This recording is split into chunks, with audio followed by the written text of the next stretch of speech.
everybody, today in literacy we are going to finish the postcards that we started planning yesterday. So your postcard will look a little bit like mine. Oh, I forgot to do my stamp. So I'm going to do a person stood there with a crown. So you will have the address on your postcard and the stamp, and you'll have drawn a picture on the back of your postcard. So we've all done our postcards, and we've all done our postcards to Fred the Frog. I don't know where I've put Fred, but we all know Fred, don't we? So we've put Fred Frog, 123 Pond Lane, Hop Town, and then we've put his postcode at the bottom there. Okay, so in our postcard, we need to talk about our trip that we've taken to Antarctica.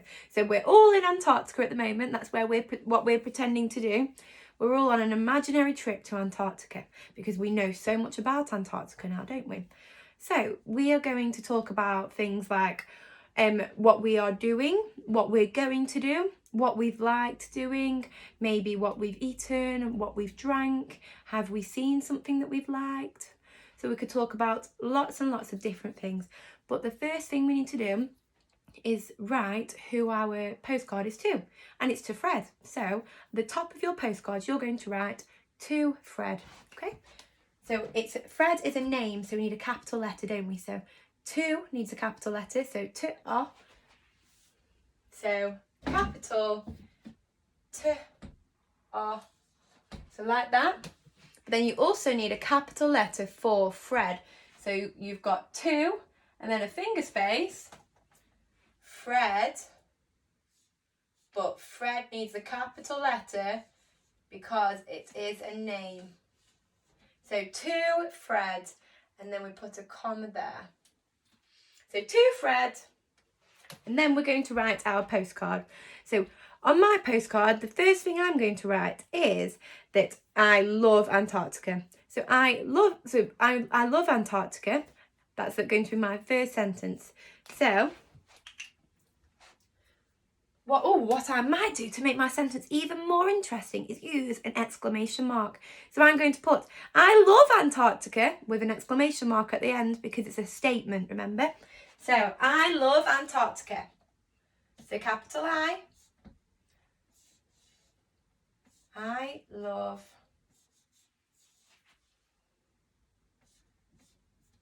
Antarctica.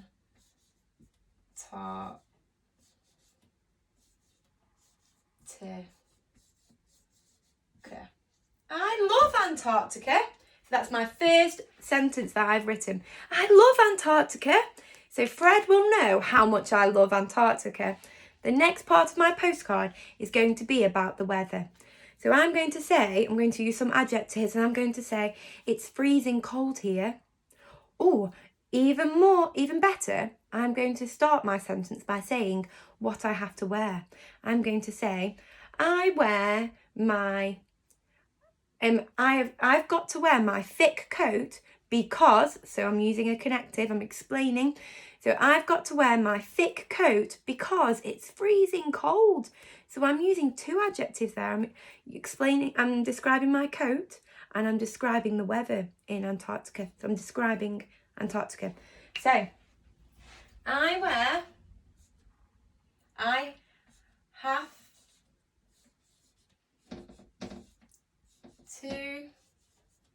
wear my thick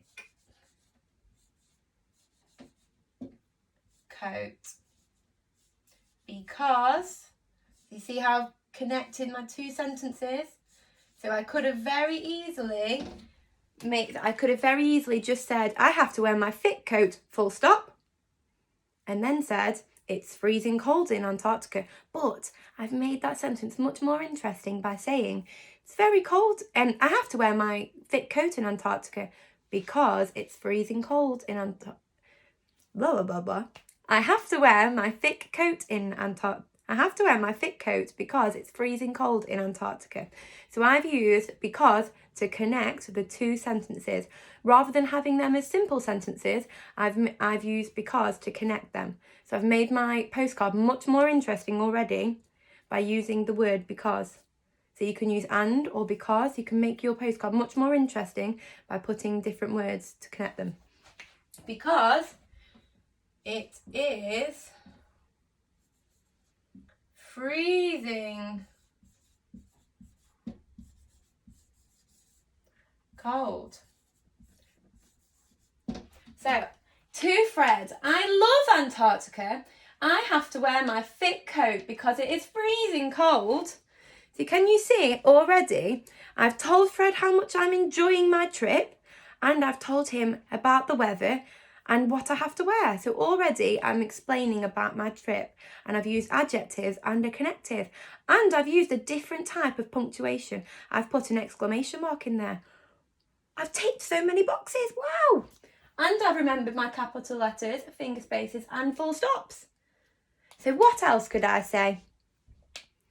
What else could I say to make my postcard really interesting? I haven't got a lot more room, so I've only got a couple more lines. So, I might say what I'm going to do. So I'm going to say, tomorrow we are going to look for some penguins. So that's what I'm going to write next. So Fred knows what we're going to do next. Okay? So tomorrow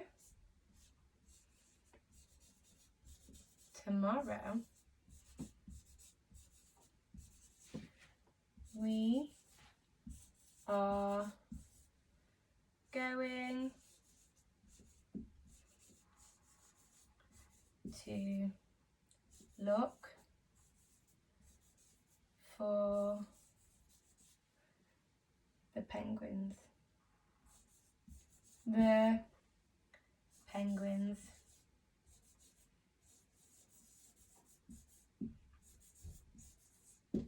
So already I've told him I love Antarctica, I love my trip that I'm on, what types of clothes I wear because it's so cold. I've used lots of adjectives, and I've told Fred what I'm going to do with the rest of my trip. So already I've used my postcard to explain to Fred what I'm going to do with the rest of my trip and how much I'm already enjoying my trip. Okay, so we've got who it's to, who I've put to Fred. I've put my address that I'm sending it to. I've put the stamp. You've drawn your picture. Now, what do we need to do? How will Fred know the postcard is from me? How will he know the postcard's from me? What do I need to do at the end of my postcard? Put love from or from and then your name, okay? So I'm going to put love from